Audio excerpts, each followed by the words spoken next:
Hi, and welcome back to Cleo's Finance Lounge. Monday again, surprise, surprise. Anyway, just let I give you a little bit of information about what's not out there. The fact that when you talk about testing and they keep talking about testing for COVID, etc., they haven't actually tell you what happens when you go testing. All they tell you, you get a swab, it's fine.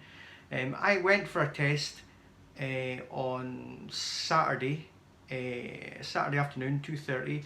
I went through the website, COVID-19 website that's on the NHS system online, and it was okay. It's straightforward. It took me about 25 minutes to organise a test appointment. There's loads of appointments available. This is up in Scotland, and that was fine. The reason for the test, I was feeling a little bit sort of temperature on the Friday, and on Saturday morning I had a sort of cough. So I thought, okay, let's test it out. Let's make sure that I'm okay, and we'll go ahead and organise that.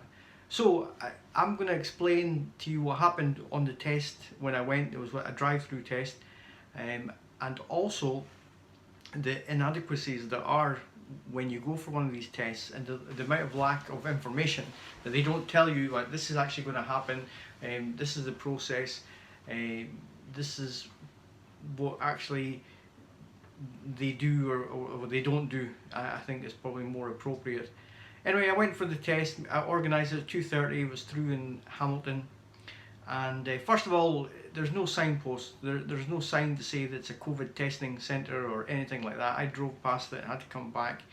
I only realised that only reason I realised that it was a test centre because all the guys were wearing, there was a whole load of guys wearing masks and high-vis vests, but there was no signage on the road to say, oh, turn left here for your COVID test or whatever. So okay, so I arrived, drive my car in, and put your normal reaction, had my mask on, normal reaction, put my window down, the guy was coming, and straight away, oh, put the window up, put the window up. I go, alright, okay, put the window up, turn the engine off, and then he went on to say, right, this is what's going to happen. Now my first reaction is, the amount of money that they've wasted on things like test and trace and all the other garbage that they wasted in regards to COVID-19, surely you could afford to get a few signs to say, well, even one sign to say, look, park here, turn your engine off, and a attendee will come and speak to you. So that was number one. That was not a good experience. So anyway, I told them I had no sanitizer left in my car, so they got, which sound really, the guy got pissed off with that because he had to go back into his wee tent to get a set of latex gloves to do the testing. So that's fine. They open the window a wee bit, throw the envelope through, and you got to read the instructions, and that's it. It's fine. But what they don't tell you is that, see that swab that they give you, you've got to put it right down the back of your throat, touch your tonsils. It's so uncomfortable. It's unbelievable. I mean, it's not a nice experience. It's worse than going to a dentist. Anyway, you got to do that, and you all the time you feel like being sick. You're sort of boughing as if you're going to be sick, and then you got to stick the same thing up your nose, but right up your nostril, and then your eyes start watering and your nose starts running. And heaven's sake, if you haven't got COVID-19, this thing's going to bloody give you COVID-19.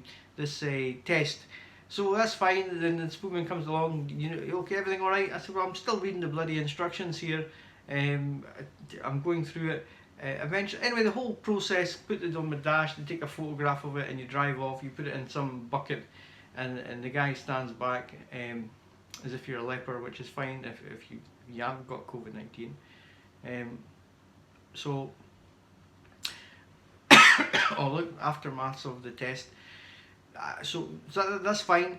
Drove off, and I'm not joking. I had sore ears, a sore throat, a sore nose just from doing this swab test, because you have to put it so far back and down your throat to touch. You actually have to touch your tonsils with it, which they don't explain to you on the TV. That you have to go through this process. And what I was thinking, they should have a video or some sort, instead of wasting stupid money on advertisements and explaining that you have to social distance, and we know all that already. Why not make an advert to say this is what you have to do when you go for your test? This is what's going to happen. This is the process. You don't wind down your window. It's all, why not spend money on that and telling us about social distancing, which we all know now. The fact that you've got to isolate, we all know that. So why spend millions on that and just put one small advert out? That's just my wee rant for the day. But I had the experience.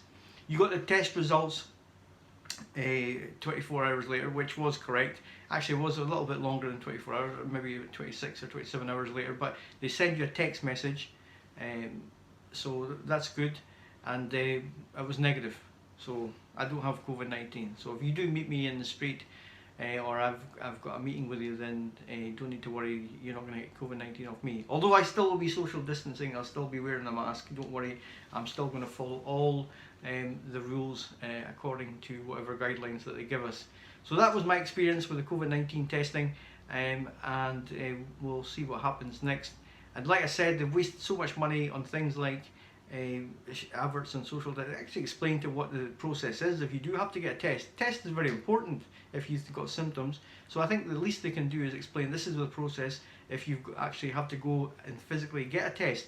They don't explain to you on the TV that you can get you can do it by car, you can do a walkthrough, etc, etc. You have to find out all this nonsense yourself on the NHS website, and it takes you like literally took me about 25-30 minutes to book the appointment, and I think that whole process could have been streamlined as well. So it just goes to show government don't know what they're doing, wasting money, and that's all I've got to say about that. I'll come back to you later, either today or tomorrow, with actual information about loan and financing, because they've changed the rules slightly again for what do you call it, criteria, finance criteria. And also I'm going to do a video on you get all these guys, property gurus, well, so-called property gurus, fake gurus, coming out explaining about not financing but property deals, etc. But they don't explain the financing. I'm going to explain that to you in more detail, and explain also that without the financing element, or without access to the finance, these strategies mean nothing. Absolutely nothing. You're just wasting time, wasting money, wasting an hour on what you call it, these webinars, which they're not even proper webinars. They've been preset to try and lock you in to sell you something else.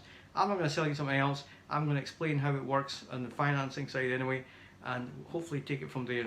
Stay safe, speak to you soon, subscribe to my channel, hit the bell, ring the bell, throw the bell, do whatever you want, but stay safe, and we'll see you soon.